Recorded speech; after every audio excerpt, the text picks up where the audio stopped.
Hey, so in this video I'll be doing a review for Agents of S.H.I.E.L.D. Season 2, Episode 16, Afterlife. So, when this episode title actually came about, I was wondering what the hell is going on with that weird title. Because I had no idea what was gonna happen, because Afterlife meant pretty much death. That's what I thought. But, there's technically three types of story, and so this one is actually S.H.I.E.L.D. It's called, this title actually technically deals with S.H.I.E.L.D. and the Inhumans, which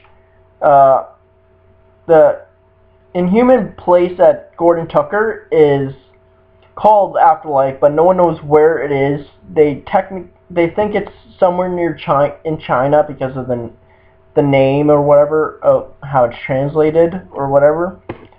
But yeah, she wakes up on a bed, pretty much stripped, with cloths over her body, and then needles that are are forcing her not to move. Which I think once those needles are gone, I'm asking Gordon to get me out of this place. I'm not coming back, because I do not want to be tested on like that. But they come across kind of, I guess, nice. Like, we meet this new guy, Lincoln, and he seems nice, but also seems evil to me. I don't know why. It just, he comes across nice to S.H.I.E.L.D., but then it just, he's a big liar, and I don't know. But yeah, he's supposedly her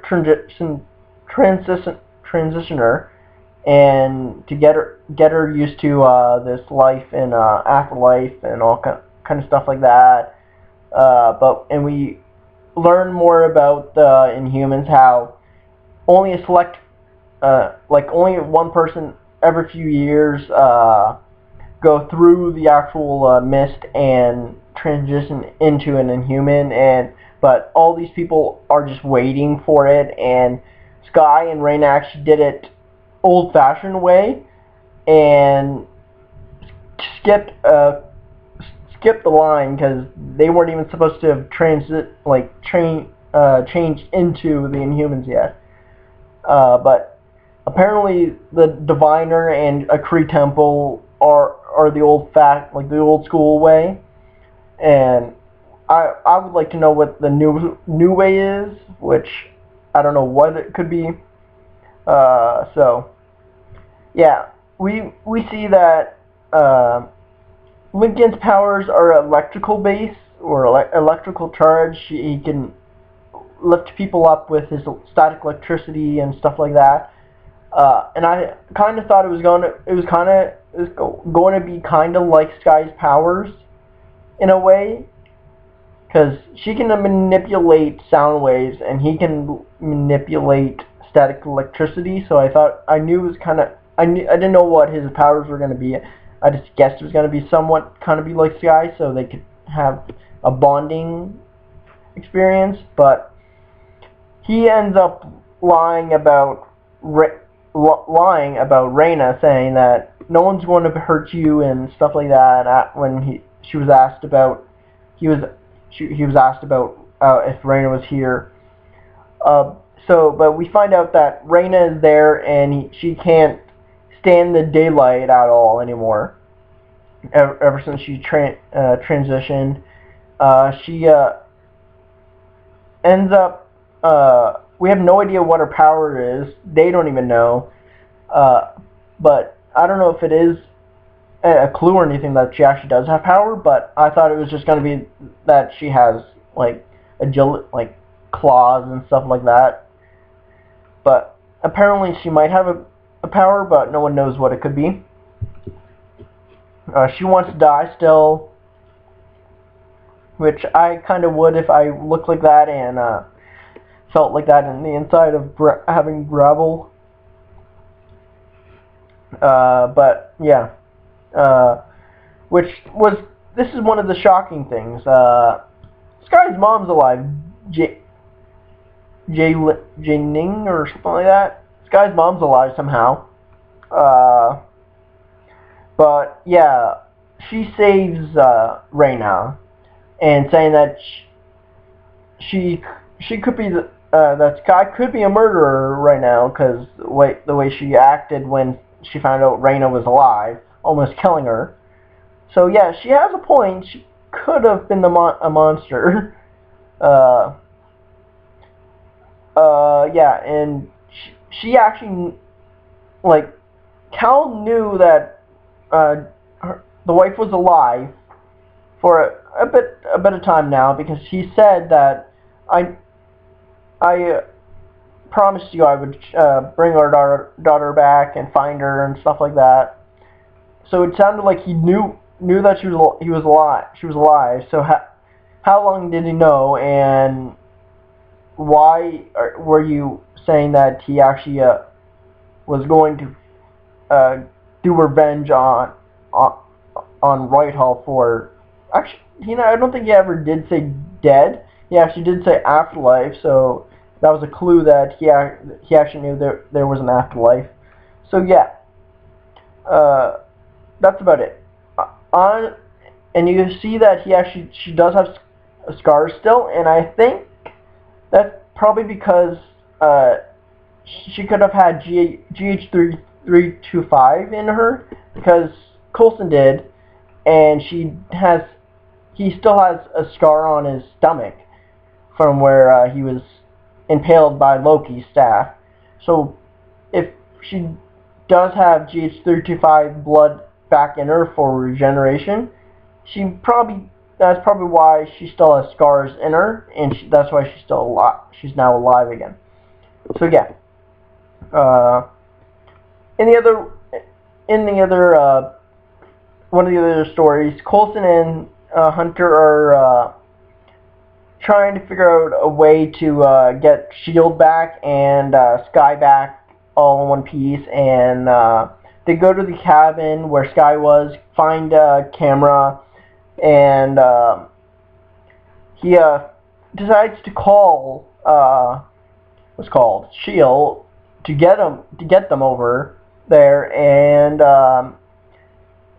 they pretty much tricked the S.H.I.E.L.D. agents by using a 21st century Howling Commando kit, which had cards in it where it was a hologram, which was really cool. And they were saying, Coulson was saying he had a backup coming, and we find out, surprisingly, it was Deathlock, and he's actually an agent of S.H.I.E.L.D.-ish now, and he has a bit of an upgrade. For me, I didn't really like this upgrade.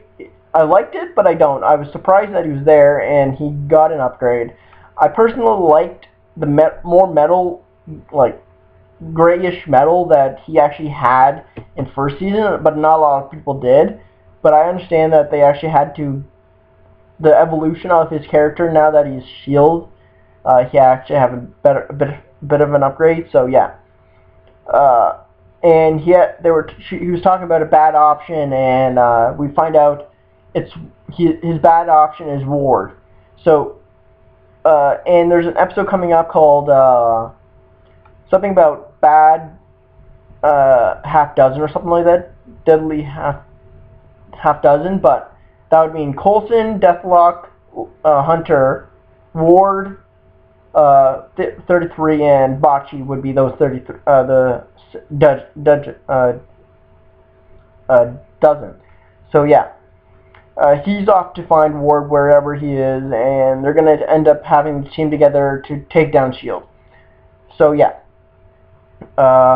Real S.H.I.E.L.D. is trying to get Fitz and Simmons to open the toolbox, and he says, no, I'm going to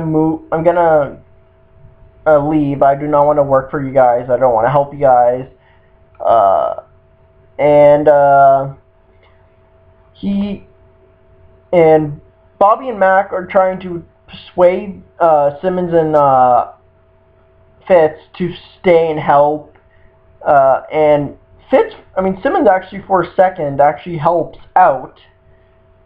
But we find out later in the episode where when Fitz finds out, she was never helping at all, but he just found out about that at that time, and Fitz and Simmons technically tricked Real Shield into getting him to leave, and with the actually toolbox, don't know where he's gonna head to, but so yeah, and Douchebag is still alive. I don't know how, even though he got hit by the shoulder, like in the arm. So I don't know, but still, he could have still been dead. Uh, Gonzalez is calling Sky a thing, and Bobby is defending Coulson's team, saying they're not bad and all kind of stuff like that. So I can kind of see how they're going to like get her back onto Coulson's team. What's called? Gonzalez is saying that Coulson and Sky should be on the index, and because they both have alien blood in them, and what's called? Sky has powers, and I can understand why. I was trying to figure out why Meg was not in this poster, but I understand why, because she was. People were saying that was because she was in jail at this time and like taken away from S.H.I.E.L.D. versus S.H.I.E.L.D., but she was technically still in this episode, so I didn't understand why. And but the reason was because she's defending Coulson, and but she also gets the opportunity to get like a deal saying you can work with Real Shield and stuff like that. So they left it off as a cliffhanger, so we don't know exactly if she's gonna stay with Shield or go with Real Shield. But I'm pretty sure it's gonna be with Coulson Shield. But that's probably why they left it off, her off the poster, because she had the option of going with Real Shield or staying with Coulson Shield. But in doing this, Gonzalez was a really dumb person, because he gave May the option of killing him, right, playing like with a real gun and everything, but what if she actually shot him? But yeah, so yeah, it was a fun episode, and I don't know what's gonna happen next. So comment down below what you thought of this episode and what I should review next. See ya.